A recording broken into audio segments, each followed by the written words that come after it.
Hello friends, ಇವತ್ತು ನಾವು ವರ್ಗ ಸಂಖ್ಯೆಗಳ ಬಗ್ಗೆ ಲೆಕ್ಕಗಳನ್ನ ತಿಳ್ಕೊಳ್ತಾ ಇದ್ದೀವಿ. ನೋಡಿ, ಈಗಾಗಲೇ ನಾವು ಈ ವರ್ಗ ಸಂಖ್ಯೆ ಅನ್ನುವಂತ ವಿಷಯದ ಬಗ್ಗೆ 2 ವಿಡಿಯೋಗಳನ್ನ ಮಾಡಿದ್ದೇವೆ. ಅವನು ಕೂಡ ನೋಡಿ.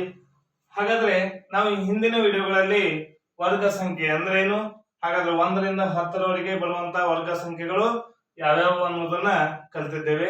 ಅದೇ ರೀತಿಯಾಗಿ ಮತ್ತು ಸಂಖ್ಯೆಯ ಬಿಡಿ ಸ್ಥಾನದಲ್ಲಿ 5 ಬಂದಾಗ ಯಾವ ರೀತಿಯಾಗಿ ವರ್ಗ ಸಂಖ್ಯೆಯನ್ನು ಮಾಡಬಹುದು ಅನ್ನೋದನ್ನು ಕೂಡ ನಾವು ಕಲಿತಿದ್ದೇವೆ.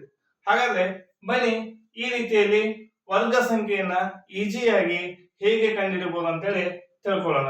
ಹಾಗಾದ್ರೆ ಮೊದಲನೇದಾಗಿ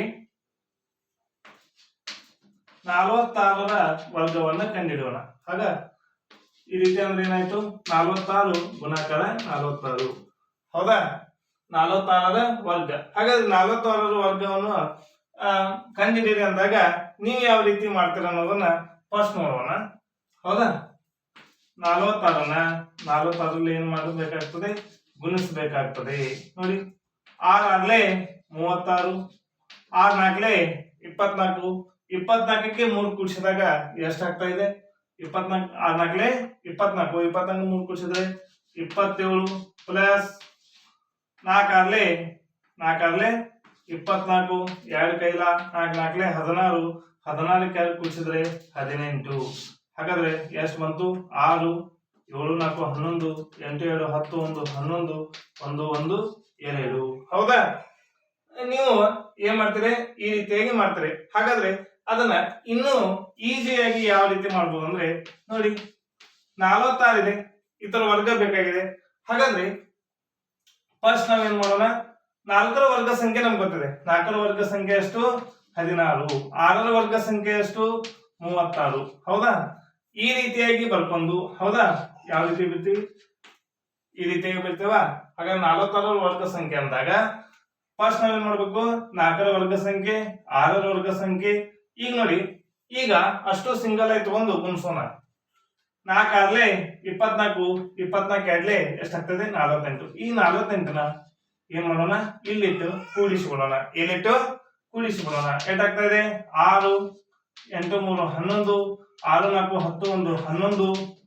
ಹೌದಾ, ಒಂದಕ್ಕೆ 1 ಕೂಡಿಸಿದಾಗ ಎಷ್ಟಾಯ್ತು, 2. ಹಾಗಾದ್ರೆ ನೋಡಿ, 2 1 1 6, 2 1 1 6. ಹಾಗಾದ್ರೆ ಈ ರೀತಿಯಾಗಿ ಚಿಕ್ಕದಾಗಿ ಇಷ್ಟು ದೊಡ್ಡ ಲೆಕ್ಕವನ್ನ ಇಷ್ಟ ಚಿಕ್ಕದಾಗಿ ಸಿಂಪಲ್ ಆಗಿ ಮಾಡಬಹುದು. ಹೇಗೆ ಮಾಡಿದ್ವಿ ನೋಡಿ, ಕೊಟ್ಟಂತ 2 ಅಂಕಿಗಳಲ್ಲಿ ಮೊದಲನೇ ಅಂಕಿಯ ವರ್ಗವನ್ನು ಬರ್ಕೋಬೇಕು, ಎರಡನೇ ಅಂಕಿಯ ವರ್ಗವನ್ನು ಬರ್ಕೋಬೇಕು. ಆಮೇಲೆ ಇವು 3 ಸಂಖ್ಯೆಗಳನ್ನ ಗುಣಿಸಿ ಅದನ್ನ ಇಲ್ಲಿ ಇಟ್ಟು ಇವನ್ನ ಏನ್ ಮಾಡ್ಬೇಕು, ಕೂಡಿಸಿ ಬರೀಬೇಕು. ಹೌದಾ, ಈ ರೀತಿಯಾಗಿ ವರ್ಗ ಸಂಖ್ಯೆಗಳನ್ನ ನಾವು ಏನ್ ಮಾಡ್ತಾ ಇದ್ದೀವಿ, ಈಸಿಯಾಗಿ ಬರೆಯೋದನ್ನ ಕಲಿತಾ ಇದ್ದೀವಿ. ಹೌದಾ, ನೋಡಿ ಇದೊಂದು ಉದಾಹರಣೆ ಆಯ್ತು. ಇದೇ ರೀತಿಯಾಗಿ ಬೇರೆ ಯಾವುದೇ ಸಂಖ್ಯೆಯ ಒಂದು ಉದಾಹರಣೆಯನ್ನು ನೀವು ತೆಗೆದುಕೊಳ್ಳಬಹುದು. ಹೌದಾ, ಉದಾಹರಣೆಗೆ 97 ತೆಗೆದುಕೊ. ಎಷ್ಟು, 97ರ ವರ್ಗ ಸಂಖ್ಯೆ.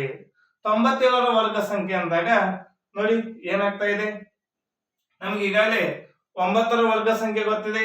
ಎಷ್ಟು ಹೇಳಿ, 9ರ ವರ್ಗ ಸಂಖ್ಯೆ 81. 7ರ ವರ್ಗ ಸಂಖ್ಯೆ ಗೊತ್ತಿದೆ, ಎಷ್ಟು, 49. ಹಾಗಾದ್ರೆ ಈಗ 2 ಏನ್ ಮಾಡೋಣ, ಗುಣಿಸೋಣ. ಹೌದಾ, 9 7 ಎಷ್ಟಾಗ್ತಾ ಇದೆ, 63 ಆಗ್ತಾ ಇದೆ. 63 ಎರಡಲೆ 63 ಎರಡಲೆ 2 3ಲೆ 6, 2 6ಲೆ 12. ಹಾಗಾದ್ರೆ ಈಗ ಇದನ್ನ 2 ಏನ್ ಮಾಡೋಣ, ಕೂಡ್ಸೋಣ.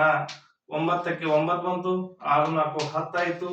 1 2 3 3 1 4 ಆಯ್ತು. 8 1 9. ಹೌದಾ, ನೋಡಿ ಇಷ್ಟು ದೊಡ್ಡ ಮಾಡುವಂತ ಲೆಕ್ಕವನ್ನ ಇಷ್ಟು ಈಸಿಯಾಗಿ ಸಿಂಪಲ್ ಆಗಿ ಮಾಡ್ತಾ ಇದ್ದೀವಿ. ಹೌದಾ, ಈ ರೀತಿಯಾಗಿ ಗಣಿತದಲ್ಲಿ ನಾವು ದೊಡ್ಡ ದೊಡ್ಡ ಲೆಕ್ಕವನ್ನ ಈಸಿಯಾಗಿ ಸಿಂಪಲ್ ಆಗಿ ಸಣ್ಣ ಲೆಕ್ಕಗಳಾಗಿ ಕೂಡ ಏನನ್ನ ಮಾಡಬಹುದಾಗಿದೆ, ಲೆಕ್ಕಗಳನ್ನ ಮಾಡಬಹುದಾಗಿದೆ. ಹಾಗಾದ್ರೆ ಇದರಿಂದ ನಮ್ಗೆ ಏನು ಉಪಯೋಗ ಆಗ್ತಾ ಇದೆ ಅಂದ್ರೆ, ಸಮಯ ಉಳಿತಾಯ ಆಗ್ತದೆ. ಇದರಿಂದ ಏನಾಗ್ತಾ ಇದೆ, ಸಮಯ ಉಳಿತಾಯ ಆಗ್ತದೆ. ಹಾಗಾದ್ರೆ ನೋಡಿ ಇನ್ನೊಂದು ಉದಾಹರಣೆ ತಿಳ್ಕೊಳ್ಳೋಣ ನಿಮಗಾಗಿ. ಹೌದಾ, 85. 85 ಅನ್ನುವಂತ ಒಂದು ಸಂಖ್ಯೆ ಅಂತ ತಗೊಂಡಿದ್ದೀವಿ. ಹಾಗಾದ್ರೆ 8ರ ವರ್ಗ 64 ಆಯ್ತು.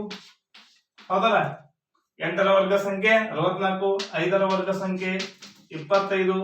ನೋಡಿ 2 5 10, 10 8 80. ಆ 80ನ್ನ ಇಲ್ಲಿ ಇಟ್ಬಿಡ್ಬೇಕು. ನೋಡಿ ಯಾವತ್ತಿದ್ರೂ ಇಲ್ಲಿ ಕೂಡಿಸುವಾಗ ಈ ಬಿಡಿ ಸ್ಥಾನದಲ್ಲಿ ಖಾಲಿ ಬಿಡಬೇಕು. ನೋಡಿ ಇಲ್ಲಿ ಬಿಡಿ ಸ್ಥಾನದಲ್ಲಿ ಏನು ಮಾಡ್ಬೇಕು, ಖಾಲಿ ಬಿಡಬೇಕು. ಇಲ್ಲೂ ಕೂಡ ನಾವು ಆ ಒಂದು ಸ್ಥಾನವನ್ನು ಬಿಟ್ಟು ಈ ಕಡೆ ಬರ್ಕೋಬೇಕು. ಹೌದಾ? ಈಗ ಇದನ್ನ ಏನ್ ಮಾಡೋಣ, ಲೆಕ್ಕ ಮಾಡೋಣ. 5 2ಕ್ಕೆ 0 ಕೂಡಿಸಿದ್ರೆ 2, 4 8 12, 6ಕ್ಕೆ 1 ಕೂಡಿಸಿದ್ರೆ 7. ಹಾಗಾದ್ರೆ ಎಷ್ಟು ಬಂತು?